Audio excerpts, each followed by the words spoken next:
Well, you know, when I first started, it was like early 70s, like actually 1970, with Shirley Bear. Shirley Bear was key to making, you know, me becoming an artist. I mean, I did paintings and so on. I did visuals, but she's the one that taught me to become an artist and started me off. So at the time, we didn't have anyone. There was no one that we could find that we could model from. So it was just kind of us, and then she discovered a book of petroglyphs, and that's kind of how it started. We were just starting out to be painters. I was, and what did we paint? And that's how we sort of discovered our own culture, and it was like, you know, unknown to everyone, including us, Mi'kmaq people. So that was just a long process that happened all these years, and it's gained in momentum as time goes on. And I really like what's going on now because, you know, there's many more artists saying many more things.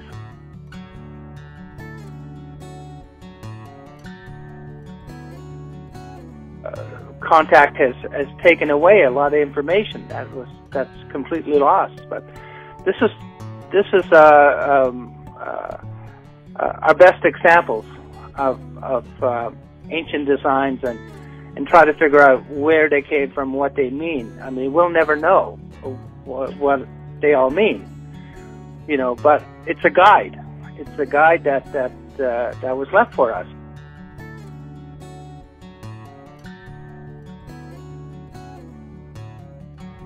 The butterfly, for instance, well, it was a gold coin, and the first Mi'kmaq gold, you know, coin. It was a gold coin, and that was the first design. So, and those real early ideas, the butterfly actually came from petroglyph. I was influenced by the petroglyphs, and that's sort of, I wanted to make a butterfly that could join the other petroglyphs. You know, sort of that was the idea when I did it, and making it a gold coin was perfect. And then, you know, it's lived on and became, you know, a mural at the airport.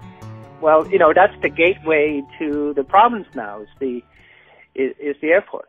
Everybody passes through that.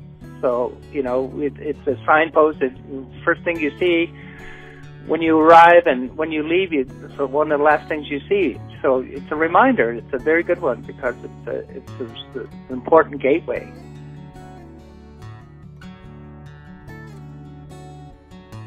Or the signpost. Well, that is just a very simple idea. It's just a matter of eight TP poles with paddles at the end of them, and each paddle is written one of the Mi'kmaq districts. So there's eight districts, and they're all written there, and it represents all of Mi'kma'ki. So it's just, and also that it's sort of it's not it's kind of an abandoned wigwam as well. It's not covered, you know. So, but it's another symbol of what was here, you know. And then I have the stone that's a replica of the Bedford Baron stone, the 8-point star. So that, to me, belongs in that place.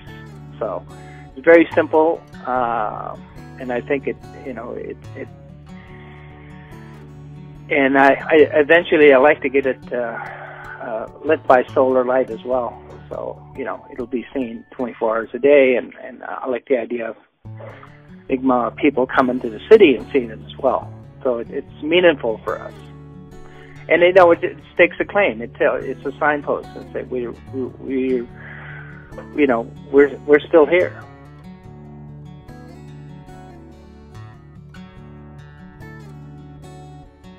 They let me know there was a competition, or, you know, they're looking for artwork for the library, and So I was sort of trying to research in that area, but then I remembered that I used to, go to Afton a lot when I was younger, and I took pictures. I was, a photographer as well, so I took pictures of these children playing. They're all Prosper first cousins, 3 families of Prosper's first cousins, all playing on a canoe in the front yard and on the grass.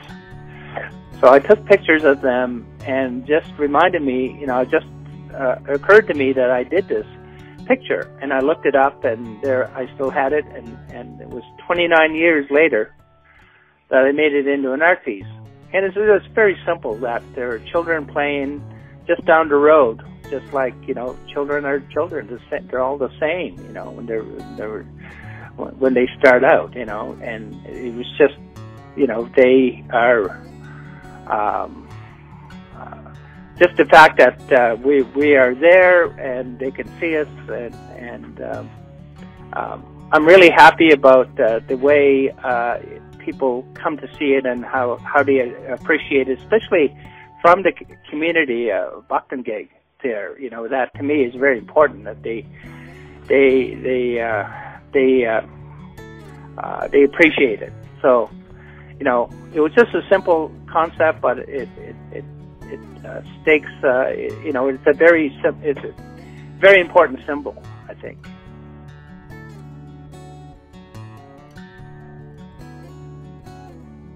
Well, I think